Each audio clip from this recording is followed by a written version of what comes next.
안녕하세요. 이렇다 182회입니다. 오늘은 슈퍼바이저님이 나오셨습니다. 안녕하세요. 안녕하십니까. 오랜만에 뵙습니다. 네, 그리고 늘 나오시는 찬이쌤도 나오셨습니다. 네, 안녕하세요. 찬희쌤입니다. 네, 슈퍼바이저님 오늘의 주제는 무엇일까요? 네, 오늘은 탄소세하고 탄소 배당에 대해서 좀 다뤄볼까 하는데요. 먼저 2019년 1월 17일 월스트리트 저널에 실렸던 성명부터 좀 언급했으면 좋겠어요. 탄소세 배당에 대한 경제학자들의 성명이 발표되었는데요. 이 성명에 서명한 사람이 27명의 노벨 경제학상 수상자들이고요. 그리고 뭐 이름 거명하면 알만한 전임 연준, 미국의 연준 의장, 옐렌, 뭐 볼커, 뭐 다 들어 있습니다.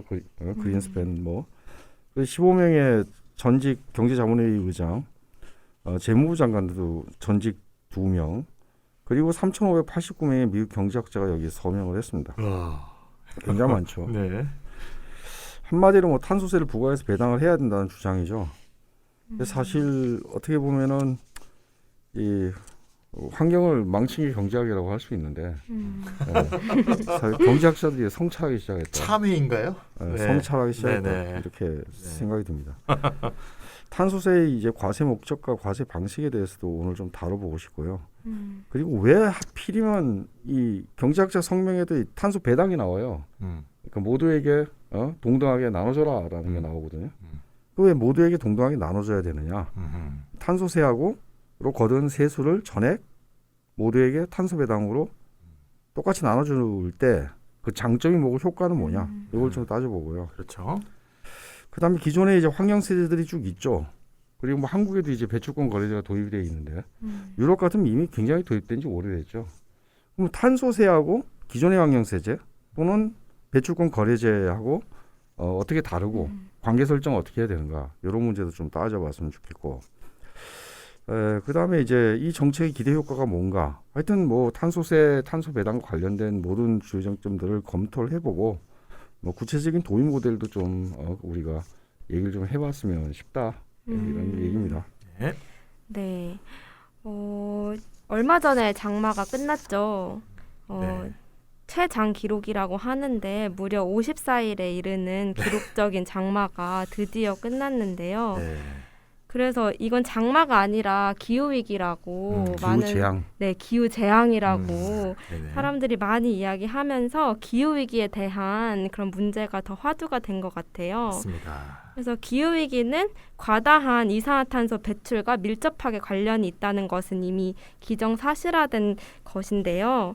그래서 이런 상황이어서 아무래도 탄소세와 탄소 배당 관한 주제에 대해서 개인적으로는 정말 관심이 많이 가는 것 같아요. 그래서 먼저 하나하나 살펴보면 좋을 것 같은데요.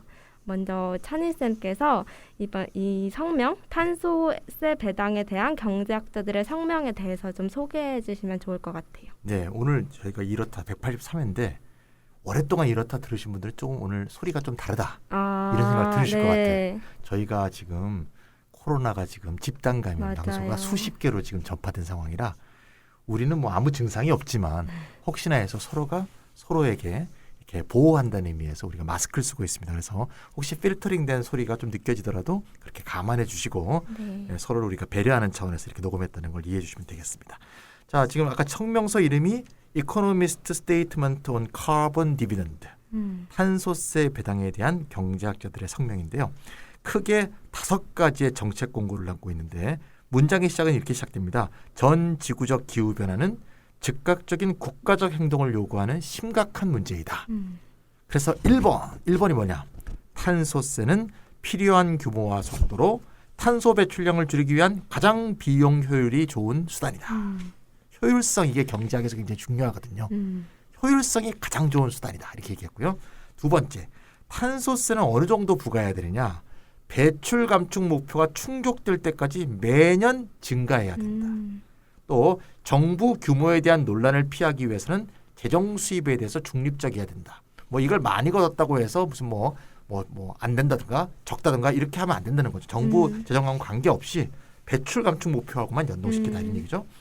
그다음에 항상적으로 이렇게 탄소 가격이 증가하다 보면 기술 혁신하고 대규모 인프라 발전을 촉진할 것이다. 여기까지가 2번이고요.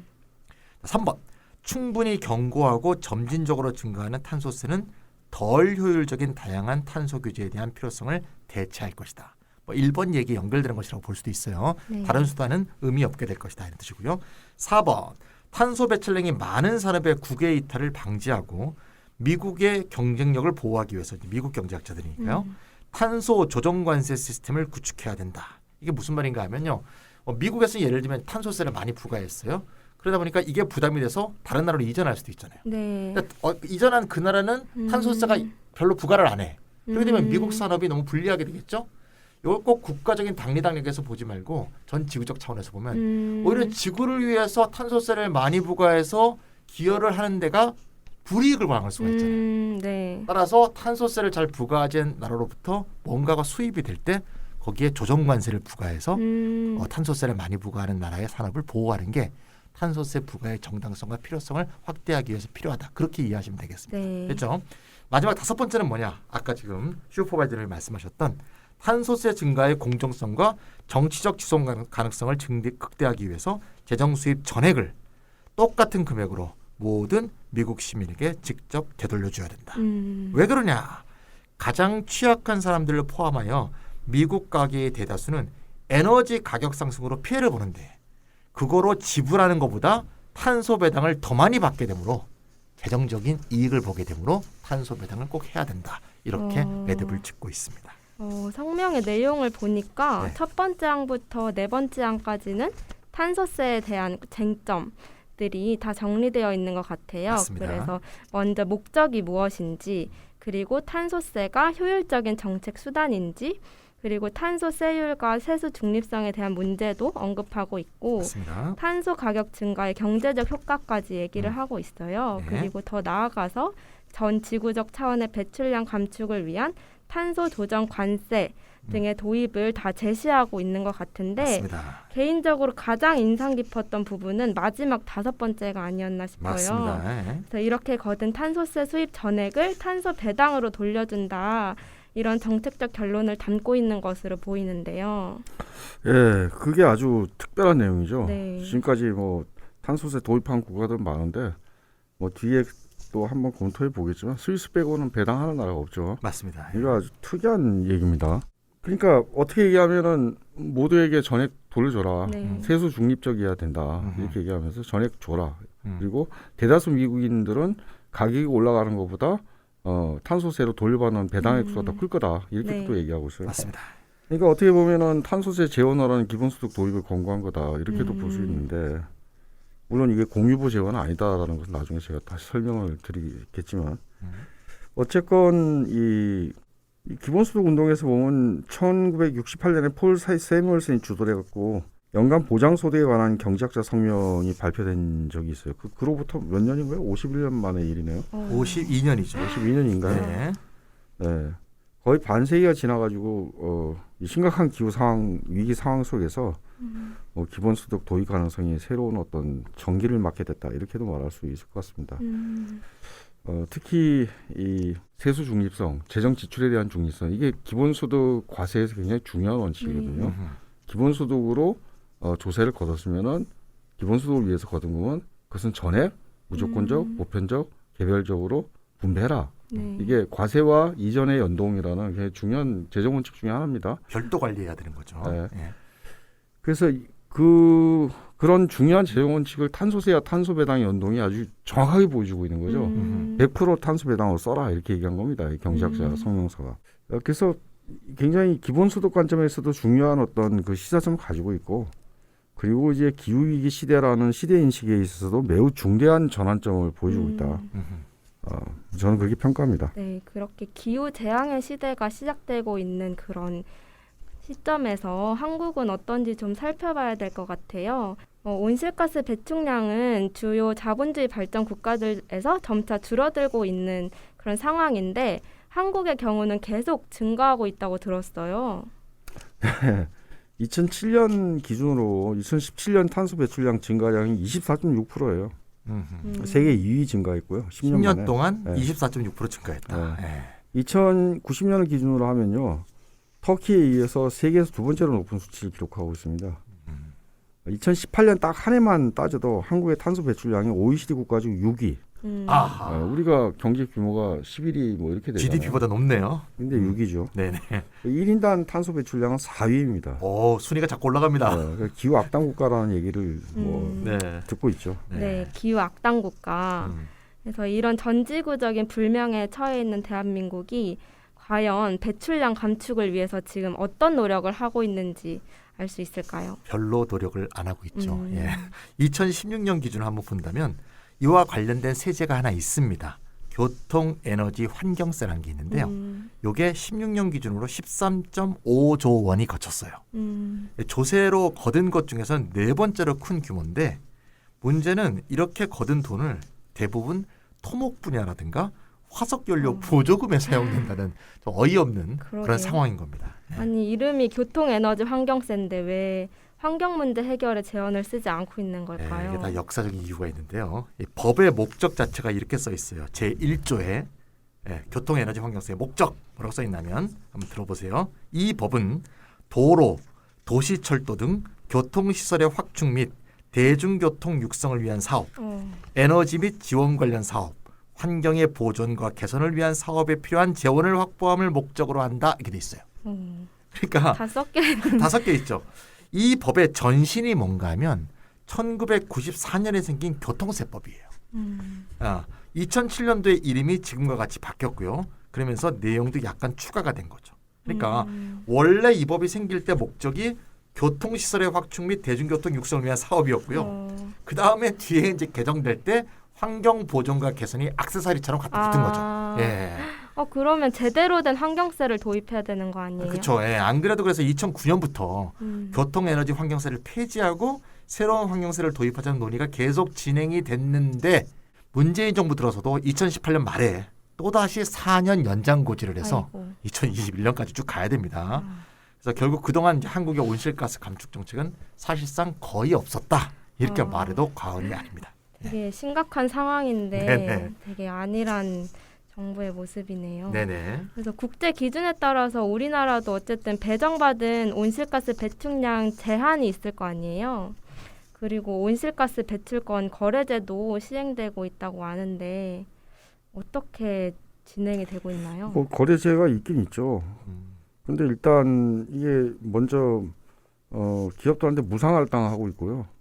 그리고 이제 할당 초과분은 이제 유상으로 거래를 해라 그러는 건데 무상할당이 뭡니까? 그냥 주는 거죠.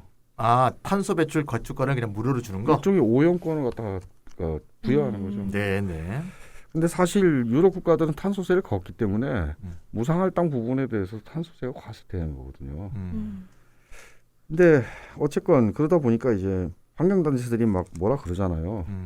그러니까 할당 초과분, 유상 부분, 그러니까 거래로 사들여야 되는 부분에 대해서만 어떻게 과세하겠다는 이상한 입장을 밝힌 지가 좀 되고요. 아, 무상 그냥 주고 네. 할당량을 넘어서는 것은 그러면 과세하다. 과세하겠다. 이게 좀 말이 안 되는 거죠. 네네. 사실 무상에 과세해야 되는 거고 유상 거래된 부분은 탄소세 좀 깎아줘야 되죠. 그거는 맞추려고 그러면 만약에 탄소세보다 높은 가격에 거래됐다면은 근데 실제 거래 가격은 탄소세보다 높은 가격에 거래가 잘 안 됩니다. 지금 배출권 거래 제도 자체 좀 무너져가지고요. 그리고 뭐 탄소 배출량 문제만 나오면 그 핵발전 들리면 되지 않느냐 이런 얘기가 더 심심찮게 나오고 있어요. 그러니까 사실 이 이산화탄소 배출 개수로 보면 핵발전 1kW당 뭐 12kg 뭐 이렇게밖에 안 되거든요. 핵발전은 네. 심지어 이 태양광이 뭐 48 이렇게 됩니다. 그러니까 풍력 조력하고 핵발전이 비슷합니다. 그렇다고 핵발전을 해야 되겠어요 이게? 그러니까요. 네, 그러니까 참 어처구니 없는 상황입니다. 그러니까요. 온실가스 배출량을 줄이려고 핵발전을 늘린다니까 이제 말도 안 되는 것 말이 안 같은데요. 되죠. 예. 네, 화석연료의 쓰레기를 줄이려고 오히려 핵쓰레기를 늘린다는 얘기잖아요. 맞습니다. 예. 그리고 예. 핵발전은 이미 역사적으로 뭐 체르노빌이나 후쿠시마 같은 그런 그렇죠. 매우 위험하다는 것도 경험했는데 음흠. 그래서 매우 좀 안일한 발상이 아닌가 싶고 핵마피아들이 뒤에서 조종하는 거죠. 예. 예. 그래서 제 생각에 탄소세와 탄소 배당이 온실가스 배출량을 줄이는 데는 가장 올바르고 합리적인 방법이 아닌가 싶어요. 그렇죠. 온실가스 배출량을 감축하려면 탄소 도입이 이제 가장 필요하다고 봅니다. 물론 배출권 거래제하고 탄소세 둘 다 할 수 있고요. 둘 다 하는 나라들이 대부분입니다. 저는 둘 다 하는 게 옳다. 하나는 총량으로 규제하고 하나는 가격에 반영되게 해서 고탄소 이 제품들의 가격을 확 뛰어 높게 만들어 가지고 이 기술 혁신을 갖다가 촉진하는 그런 효과를 내는 거니까요. 둘 다 하는 게 맞다라는 건데 한국에서 이제 제일 큰 문제는 사실 그 감축 목표치나 로드맵이 없어요. 맞아요. 예. 박근혜 정부 때 로드맵 만들긴 했는데 예를 들어 유럽의 로드맵은 기준 연도가 있어요. 2005년 대비 얼마를 감축하겠다 이런 식이에요.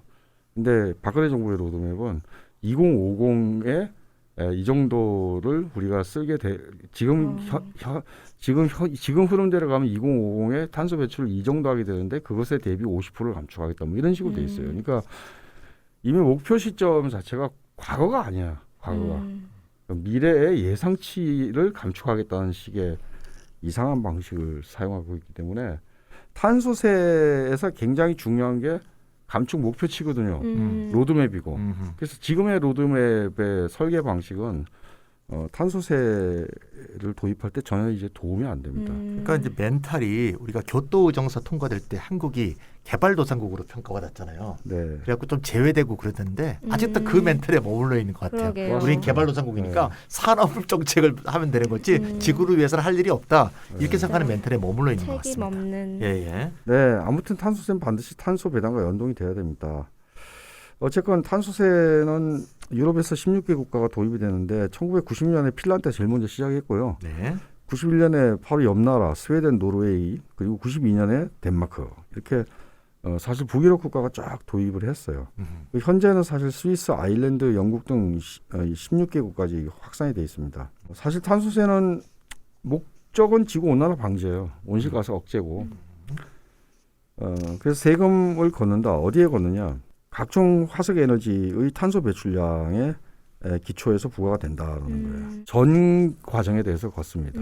에너지 생산 과정뿐만 아니라 에너지 소비 과정, 재처리까지. 온실가스 배출량을 감축하는 동시에 경제적 효율을 증대시키고 생태기술 발전을 꾀할 유력한 방안이라고 지금 경제학자 성명에도 지금 평가하고 있죠. 그런데 이 문제점이 있겠죠. 네. 오염원 사용에 대해 지출 비율이 좀 높은 이 저소득층 아무래도 에너지 가격이 올라가고 상품 가격이 뛰면은 어렵잖아요. 네. 이게 역진적 효과라고 합니다. 탄소세 역진성. 그럼 어려운 말인데 별거 아니야. 이 역진성이라는 거는 탄소세를 거두면은 그 결과 가난한 사람이 더 어려워진다 이 얘기입니다. 간단한 얘기입니다. 수학적으로 100만 원 버는 사람이 기름값이 10,000원에서 20,000원 되면 자기 수입의 2%를 써야 되잖아요. 네. 10억을 버는 사람은 10,000원이 20,000원인데도 퍼센트가 이제 큰 변화가 없죠. 이래서 역진적이라고 하는 네. 겁니다. 예. 근데 에너지 소비는 또 가난한 사람이나 부자나 거의 비슷하겠습니다. 맞아요. 여기에 이제 그 역진성의 그 비밀이 숨어 있죠. 그렇죠. 그러면 이제 탄소 세율을 높이려면은 탄소 세수를 탄소 배상을 나눠줘야만 한다는 결론을 끌어낼 수 있겠죠. 아까 5번이죠 성명서에. 네. 그 성명서 5번이 그겁니다. 네네. 그래서 탄소세를 높이면서 탄소 배출을 줄이기 위해 싸우고 그리고 탄소 배당으로 저소득층에 주는 부담을 없애야 한다. 간단하게 말하면 이렇게 말할 수 있을 것 같은데요. 예. 그럼 지금부터 탄소세에 대해서 본격적으로 알아보면 좋을 것 같아요. 먼저 탄소세의 목적에 대해서 자세하게 점검해 보면 좋을 것 같아요. 탄소세 과세 목적은 탄소 배출량에 과세하여 온실가스를 감축하는 것이라고 아까 설명해 주셨는데 좀 더 이론적으로 탐구해 보면 좋을 것 같습니다. 일단 배출량 감축을 하기 위한 환경 정책 수단들을 한번 생각해 볼까요? 먼저 뭐 지시, 통제 방식, 직접 규제할 수 있어요. 네. 그리고 두 번째는 소비자 행위에 간접적으로 영향을 주는 방법인데요. 환경 부담을 통해 가지고 어떤 경제적 수단을 통해 영향을 주는 이 두 가지로 대별할 수 있어요. 경제적 수단으로 영향을 주는 것들은 한 3가지 정도는 나올 수 있습니다. 첫 번째는 환경 부담금을 줘서 추가적인 비용을 부담시키는 방법이죠. 두 번째는 생태 친화적인 경제 활동에 인센티브를 주는 거죠. 장려금을 주는 거죠. 그렇죠. 거꾸로. 네. 세 번째는 딱 오염 배출행위 권리를 딱 설정해 놓고 그 거래를 통해서 총량을 규제하도록 하는.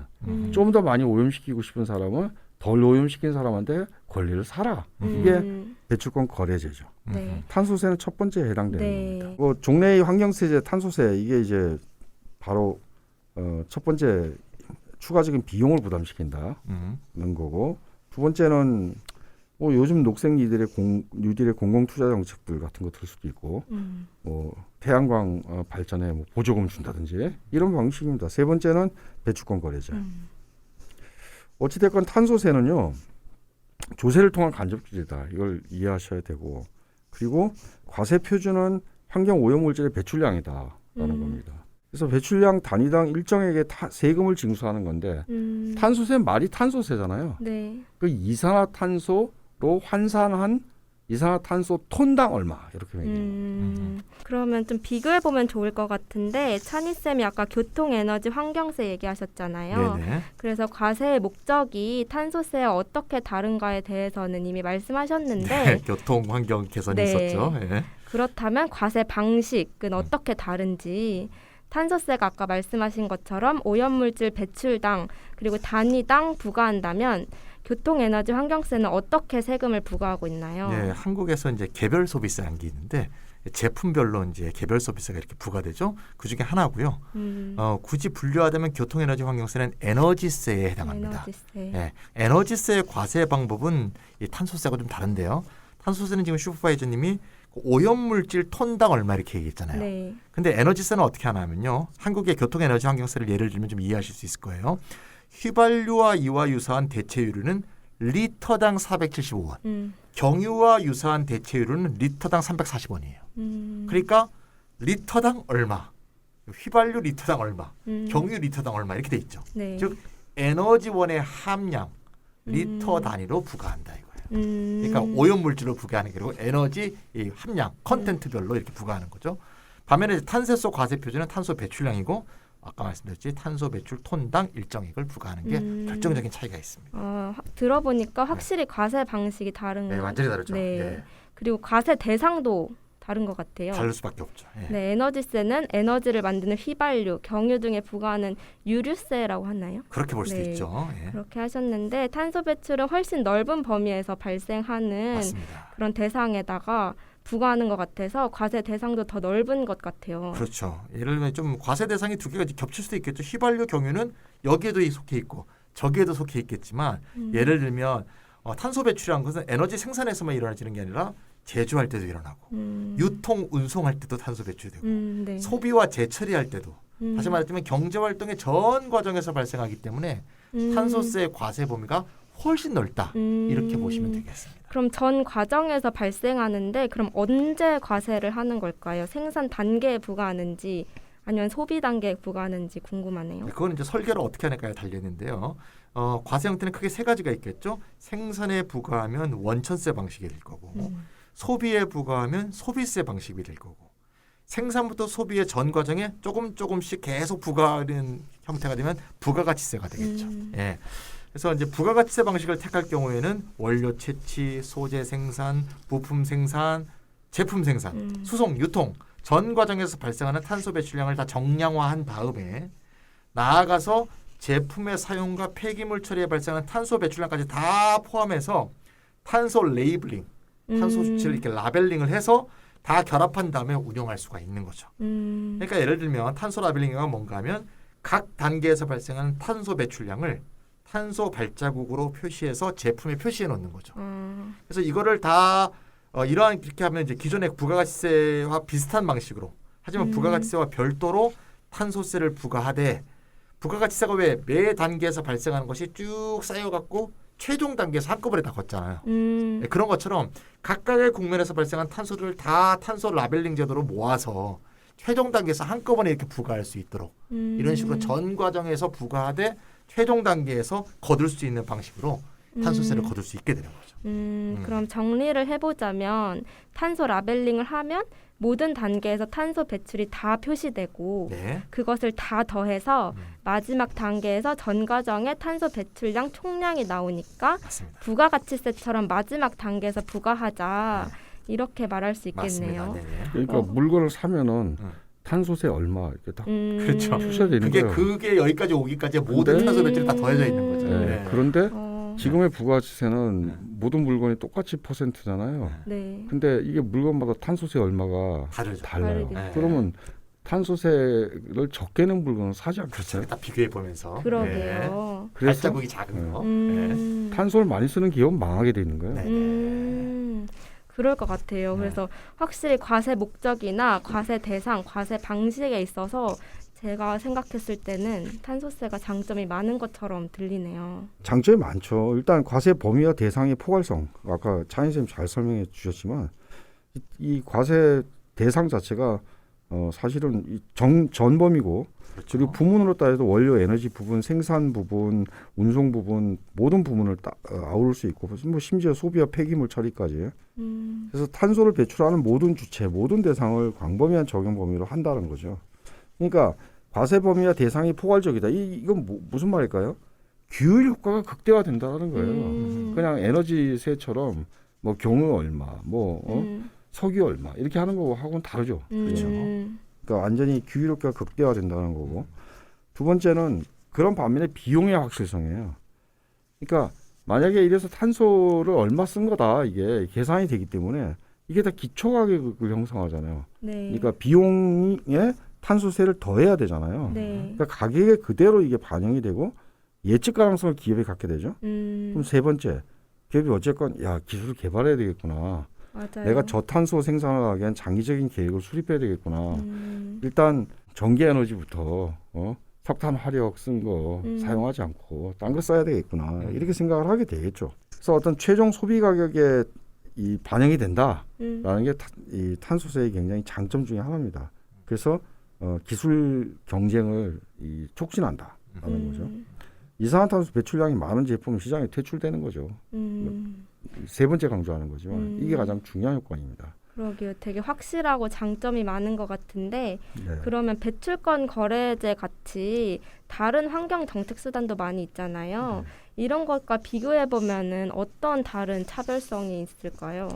네, 둘 다 뭐 장단점이 있는데 일단 탄소세는 세금이니까 네. 사후적인 거잖아요. 네. 간접적이고 규제예요. 근데 이 배출권 거래제는 총량을 일단 국가에서 떼주는 거거든요. 그러니까 그 이상 배출하지 마 이 얘기예요. 총량 규제를 할 수 있다. 물론 그 이상 하고 싶으면 딴 사람한테 사 이 얘기죠. 근데 사회 전체로는 총량이 규제가 되잖아요. 네. 그런 장점이 있습니다. 근데 단점은 뭐냐면요. 오염 행위를 권리로 인식하게 되는 겁니다. 이거는 좀 오염권을 갖다가 나눠준 거고 여기까지 오용할 수 있다. 그런 얘기가 되는 거잖아요. 그래서 그리고 만약에 그렇게 할당된 부분에 대해서 탄소세를 걷지 않고 면세해 준다고 생각해 보세요. 무상할당. 그럼 무상할당은 완전히 그 오염권 나눠준 게 되잖아요. 맞아요. 그래서 두 가지 제도는 병존에 둘 다 하는 게 낫다는 거예요. 그러니까 어떤 거 하나 때문에 다른 거 안 하고 한국에서 탄소세 연구가 옛날에 되게 많았어요. 근데 요즘 거의 연구 안 하는 배출권 거래제 도입했으니까 탄소세 필요 없다 이렇게 생각하는데 탄소세가 필요하다는 겁니다. 둘 다 필요한 거예요. 이제 탄소세는 이거는 아주 확실한 보편적인 경고 기능을 가지죠. 네. 기후위기 원인 제공자는 무조건 돈을 내도록 하겠다. 모두가 책임지자 이런. 그렇죠. 반면에 배출권 거래자는 기후위기 원인 제공자한테 보조금을 지급한 꼴이 되죠. 무상할당한 경우에는. 네. 탄소세는 그런 의미에서 어떤 피구세라고 말을 할 수 있어요. 기후위기에서 무임승차자는 있을 수 없다라는 매우 확고한 메시지를 주죠. 1톤의 이산화탄소를 배출하셨으면 1톤만큼 내세요. 네. 100톤을 배출했으면 100톤만큼 내세요. 이렇게 하는 거잖아요. 그럼 1톤을 배출한 기업의 이 기후위기 경쟁력은 100톤을 배출한 기업보다 100배 경쟁력이 있겠죠. 네. 맞아요. 그런 점에서 보면은 굉장히 탄소세가 확실하고 장점이 참 많은 것 같은데 그럼 반면에 탄소세의 단점으로는 어떤 것들이 거론되고 있을까요?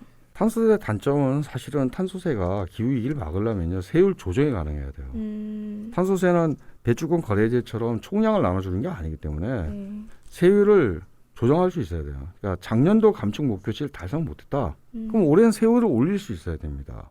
이 가격에 반영이 돼서 탄소세의 장점이 발휘가 되겠죠. 그런데 세율을 올리려고 그러려면은 아까도 말씀드린 것처럼 사실은 저소득층의 네. 부담이 상당히 심각해지죠. 이게 거의 제가 생각할 땐 유일한 단점이라고 봅니다.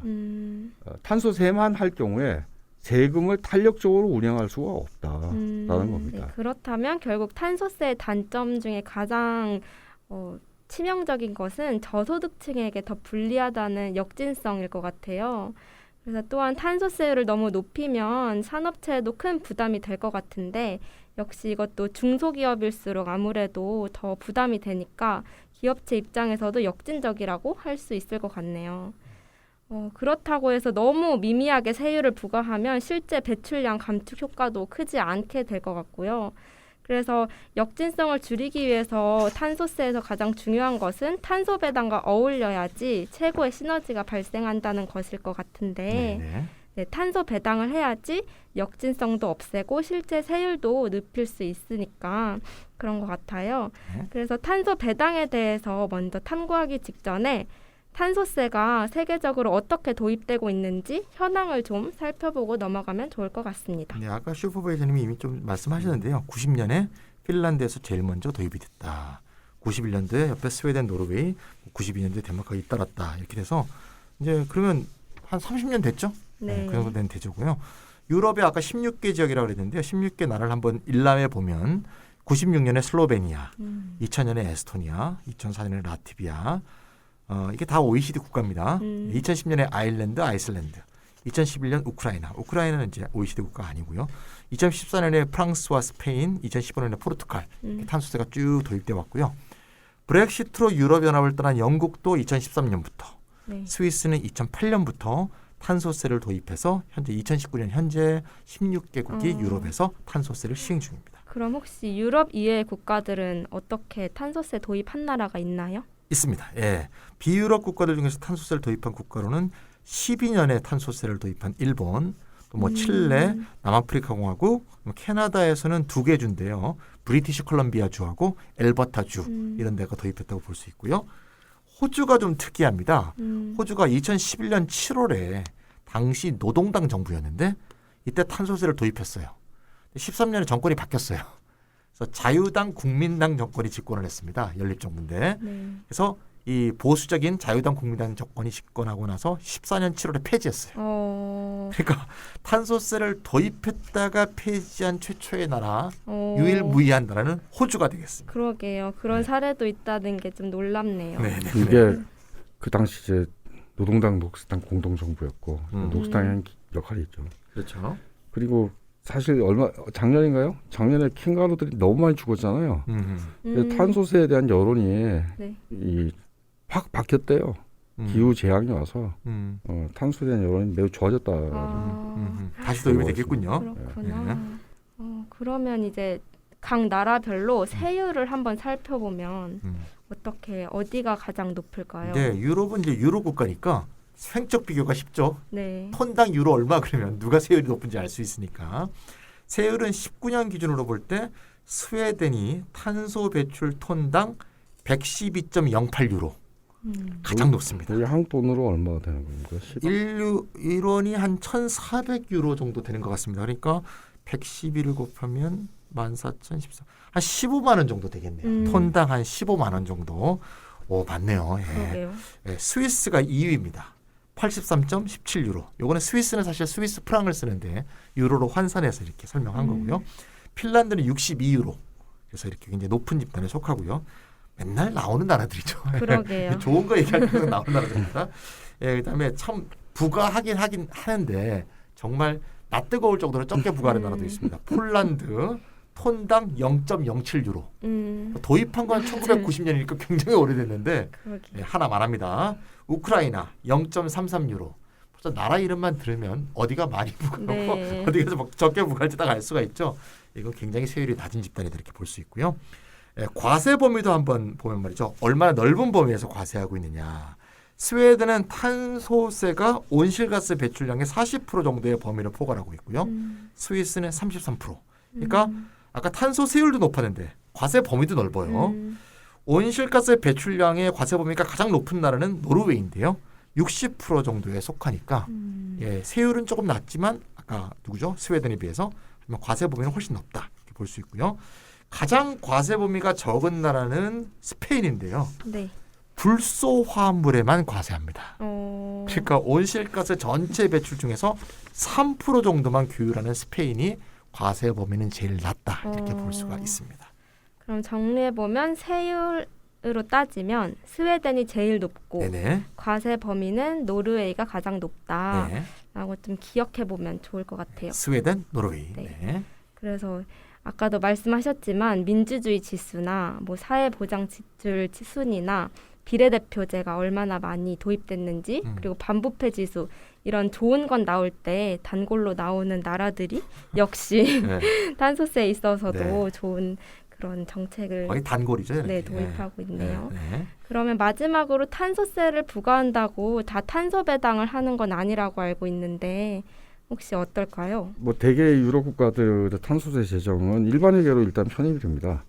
그런 다음에 이제 뭐 사회복지 지출이나 이런 데서 뭐 기업분을 감면해 준다든지 뭐 이런 식으로 하고 있고요. 프랑스만 좀 예외적인데 탄소세 일부를 특별하게 편입시켜서 에너지 전환기금으로 씁니다. 그러니까 탄소세를 고던데 왜 다 나눠줘 에너지 전환기금으로 쓰자 이런 얘기를 나오잖아요. 네. 그것은 전 세계에서 딱 유일한 나라다. 프랑스 하나밖에 없다. 음흠. 그것도 프랑스가 전액을 그렇게 하는 게 아니다. 음흠. 그리고 이것 때문에 노란조끼들이 일어났다. 이렇게 생각하시면 됩니다. 그러니까 우리는 세금을 더 내는데 그거 이 뭐야 네, 우리한테 안 에너지 돌아오냐. 전환 기금에 쓰고 그런다. 그러니까 결국은 이제 회사로 가는 거잖아 이게. 스위스가 세수의 3분의 2 정도를 동일 액수로 이제 환급합니다.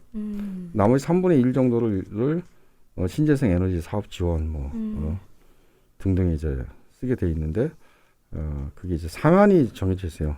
스위스 프랑 4억 5천만까지 이제 상한을 정해놓고 2,500만 원 친환경 기술 보증 기금에 출연해라 이렇게 용차가 딱 정해져 있어요. 상한선이 있는 식으로. 이거보다 더 많이 거치면 전부 다 환급해줘야 되는 그런 식으로 돼 있습니다. 3분의 2군요. 스위스가. 스위스가. 네. 아까는 되게 탄소세랑 탄소 배당에 매우 긴밀한 관계라고 생각했는데 오히려 탄소 배당을 하는 나라가 예외적이네요. 예외네요. 스위스로. 네. 네, 그래서 스위스밖에 없습니다. 네. 그래서 스위스 탄소 배당 지급 방법은 건강보험 계좌를 이용한다고 알고 있어요. 3개월 이상 스위스에 거주하려면 강제적인 사회보험으로서 이제 기초건강보험을 가입을 해야 되거든요. 그러니까 모든 거주자가 가지고 있죠. 이것을 활용해서 환급해 줍니다. 뭐 법인 경우에는 이제 연금보험 중에 고용주 부담금 차감해 준다든지 아니면 연금보험 계좌에 현금으로 이체해 준다든지 뭐 이런 식으로 하고 있습니다. 법인에게도 지급을 하고 그게 좀 있네요. 특이한 문제죠.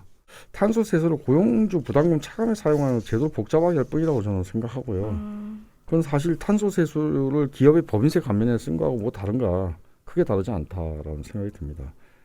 탄소세에 대한 기업 부담 조정이 필요하다 그러면은 이것은 탄소세 명목 세율을 조정해서 수행하는 게 더 적절할 것이 같다. 이걸 왜 다시 환급해주고 기업한테 이렇게 할 필요는 전혀 없다라고 생각이 듭니다. 그렇죠. 탄소세수는 아예 전액 거주자 또는 국민에게 n분의 1을 분배하는 게 좋은 것 같아요. 그러니까 스위스 탄소 배당 문제점이 있죠. 3분의 2는 배당을 하고 3분의 1은 주로 뭐 에너지 전환 기금 이렇게 쓰는 거잖아요. 또 3분의 2 배당 중에서 또 법인도 또 있고. 그러네요. 거기 또 이제 법이 들어있고 네, 뭐 이런 문제점 알고 있어요. 근데 탄소세와 탄소 배당을 연동한 최초 사례다라고 말을 할 수 있습니다. 물론 아까 이 탄소세의 그 과세 범위 우리가 따졌잖아요. 네. 스위스가 한 33% 정도 있었죠. 왜 이렇게 과세 범위가 적은가? 물론 뭐 전체 비교로 하면 꼭 적은 거라고 말할 수는 없지만 유럽 국가들 중에서 왜 그럴까요? 이 탄소세를 모든 분야에서 걷는 게 아니에요. 난방용, 발전용 화석연료, 그 석유, 천연가스, 석탄, 코크스, 기타 화석연료에 부과하고 교통 부분에 적용하지 않고 그러니까 아까 제가 탄소세를 설명할 때 에너지 생산뿐만 아니라 제조, 교통, 네. 수송, 그다음에 소비, 그다음에 재처리, 경제의 전 영역, 전 분야에서 걷는 거다 이렇게 얘기했는데 스위스는 딱 요 난방, 발전. 발전. 음. 여기만 걷어요. 그러니까 이게 33%밖에 안 돼요. 자동차를 아무리 몰고 다녀도 네. 거기에는 탄소세가 없다. 안 부는 거죠. 네. 과세 범위가 좀 좁다는 한계를 가지고 있다. 이 노르웨이의 반밖에 안 되잖아요. 노르웨이도 100% 정과정을 걷는 건 아니지만 60%. 그래서 실제로 스위스 사례 효과를 보면 난방용이나 발전용 화석연료는 사용량이 지속적으로 줄고 있다고 하는데 자동차 연료 사용량은 줄지 않았다고 알고 있어요. 네, 맞습니다. 그래서 수치를 한번 보면 난방 연료를 갖고 한번 볼게요. 난방 연료의 이산화탄소 배출량 추이를 보면 계속 감소했는데 1990년을 100으로 볼 때 2018년이 71.9%까지 줄었다는 거니까 많이 줄었네요. 세월이 28년 흘렀는데 30% 정도가 줄었으니까 그러니까 다른 정말 많이 준 나라는 거죠. 높아지고 네, 있는데. 높아지고 있는데 근데 그 동기간 동안 28년 동기간 동안 자동차 연료 사용량은 소폭 증가했어요. 탄소세 부과의 효과가 이만큼 크다는 거죠. 그래서 이제 최근에 스위스 의회에서도 차량용까지 다 부과하도록 하자 이런 논의가 지금 막 이루어지고 있다 그래요. 또 어쨌든 간에 이 탄소세와 탄소 배당을 연동한 건데 네. 이게 어떤 중요한 또 결과를 가져온 게 또 뭔가 하면 2008년도 탄소세를 처음 도입할 때는 CO2 톤당 12스위스 프랑으로 시작했거든요. 근데 지금은 그거보다 7배 정도가 늘었어요. 굉장히 많이 네. 늘었네요. 아까 슈퍼바이저님이 잘 얘기했듯이 이 탄소 배당을 해야 탄소세를 자꾸 세율을 높일 수 있다. 이런 중요한 말씀하셨잖아요. 네. 왜냐하면 대부분의 탄소 배당에 수혜가 난 시민들이 야 이거는 우리들의 배당력도 증가할 뿐만 아니라 지구를 위해서도 일거양득이네. 그러게요. 이렇게 알게 되니까 세율을 쭉 높이는 거에 대해서 전 국민이 상당수가 동의할 수 있게 되는 거죠. 조세 저항을 그렇죠. 조세 저항 줄이는. 자체가 확실히 마비가 되는 거죠. 물론 또 어떤 문제점이 있냐면 탄소세율이 탄소 배출량 목표와 연동되기 때문에 세율의 인상을 마냥 좋은 것으로만 네. 보기 좀 어렵죠. 그만큼 뭐 그런 면도 있지만 또 어떻게 보면 또 배출량 목표치를 지키지 못하고 있다는 증거라고 볼 수도 있지만 어쨌건 도입 단계에서는 낮은 세율로 출발하더라도 계속 세율을 높일 수 있다는 것 이게 탄소 배당의 중요한 장점이라는 것을 우리가 잘 확인할 수 있고요. 네. 어쨌건 탄소 배당 덕택에 스위스는 배출량 감축 목표에 맞춰서 탄력적으로 탄소세율을 올릴 수 있었던 것이고 이게 이제 탄소세의 단점을 해결하는 좋은 방법이다. 이렇게 아까 슈퍼바이저님이 말씀하셨죠. 네, 그렇게 했던 사례로 보인다고 보이고요. 그래서 스위스의 탄소세율이 아까 제가 말씀드렸듯이 스웨덴 다음으로 높은 이유가 거기에서 온다. 이렇게 볼 수가 있습니다. 그럼 스위스 사례를 봤을 때 탄소세와 탄소세 생태 배당의 결합은 어쩌면 매우 성공적이다라고 평가할 수 있을 것 같아요. 네네. 그렇다면 다른 나라들을 살펴보면 유럽에서 탄소세를 도입한 나라는 16개 국가였잖아요. 네네. 그럼 배출권 거래 제도는 매우 보편적으로 뭔가 도입되었을 것 같은데 얼마나 되어 있나요? 유럽연합은 다 하게 돼 있는 거죠. 네. 그러니까 유럽연합 국가들은 전부 EU ETS 시스템, 그 이미션 트레이딩 시스템에 다 참여를 합니다. 탄소세 도입한 16개국 입장에서 보면 이 16개국은 배출권 거래제도 하고 탄소세도 하고 뭐 그런 거죠. 물론 이제 스위스와 우크라이나는 ETS에 참여하지 않고 있어요. 그런데 스위스는 자체적으로 국내에서 이제 배출권 거래제를 자기 독자적으로 실시하고 있고 우크라이나는 뭐 사실 뭐 이건 세율도 낮고 배출권 거래제도 없고 그래서 예외라고 볼 수 있겠습니다. 뭐 이렇게 따지면 14개국이 배출권 거래제와 탄소세를 혼용하고 있다라고 말할 수 있습니다. 그러다 보면 이제 배출권 거래제도와 탄소세의 조정 문제가 생기는데 이중 부담을 좀 줄여줘야 되잖아요. 네. 이중 부담은 방지해야 되잖아요. 그래서 14개 국가들의 경우에 EU ETS 대상 기업에 대해서 각종 감세 혜택을 줍니다. 근데 제 생각에는 어쨌건 무상할당에 대해서는 탄소를 면제하지 않아야 된다라는 거고 프랑스처럼 ETS 대상 기업에 대해서 아예 이 비과세 감면해 주는 게 아니라 비과세하는 것은 공정하지 못하다. 배출권 거래제가 이게 가격이 폭락해가지고 거래 가격이 아주 낮게 형성이 될 경우에 오히려 배출권 거래 대상 기업들, 그러니까 큰 기업들이 여기 들어가는 거고요. 네. 이 기업들이 특혜를 보는 꼴이 됩니다. 그러게요. 공정하지 않은 거다는 거고요. 어쨌건 아까도 말씀드렸듯이 탄소세는 가격, 배출권 거래제는 배출량, 총량이죠. 네. 에 각각 고정시키는 것이에요. 서로 배타적이지 않다. 따라서 하나를 택한다고 다른 하나를 버려야 되는 이유가 없다. 네. 둘 다 할 수 있다라고 생각합니다. 다만 이제 둘 다 도입된 국가에서 어느 기업이 무상 할당량을 초과해 탄소를 배출하고자 한다 그러면은 배출권 거래 시장에서 유상으로 배출권 구매해야 될 건데 이때 무상 할당량에 대해서는 어쨌건 탄소세를 납부해야 하게 될 것이다. 라는 게 이게 중요한 문제. 탄소세의 중요한 장점 중에 하나라는 겁니다. 유상으로 배출권을 구매한 경우에도 탄소세 비과세를 할 수는 없다고 하는 거고 조세 특례로 거래 가격을 이제 감안해서 탄소세 감면 혜택을 주는 정도에 한정해야 될 거라고 봅니다. 그럼 정리를 해보자면 배출권 무상 할당량에 대해서는 탄소세를 걷어야 한다. 그리고 무상 할당량을 넘은 것에 대해서는 유상으로 배출권을 구매해라. 이렇게 정리를 할 수 있을 것 같고 배출권 유상 구매 기업에는 탄소세 감면을 할 수는 있지만 면세할 수는 없다. 이렇게 정리하면 될 것 같습니다. 지금까지 탄소세의 구체적인 내용과 탄소세와 에너지세가 어떻게 다른지 비교해 보았고 탄소세와 배출권 거래제의 비교, 탄소세 현황과 탄소 배당 현황 등에 대해서 살펴보았습니다. 그래서 오늘 시간으로서 탄소 배당이 왜 그렇게 필수적인지는 분명히 알겠는데 탄소 배당을 더 이론적으로 탐구하고 싶어요. 근데 오늘 너무 많은 내용을 제가 머리에 넣어서 조금 저도 그렇습니다. 네, 이것부터 소화하는 것이 좀 필요할 것 같아요. 네. 그래서 다음 시간에 또 탄소 배당의 이론적 근거에 대해서 심층적으로 이해해 보도록 하고 슈퍼바이저님을 한 번 더 모셔서 살펴보면 좋을 것 같습니다. 네, 오늘 고생 많으셨습니다. 수고하셨습니다.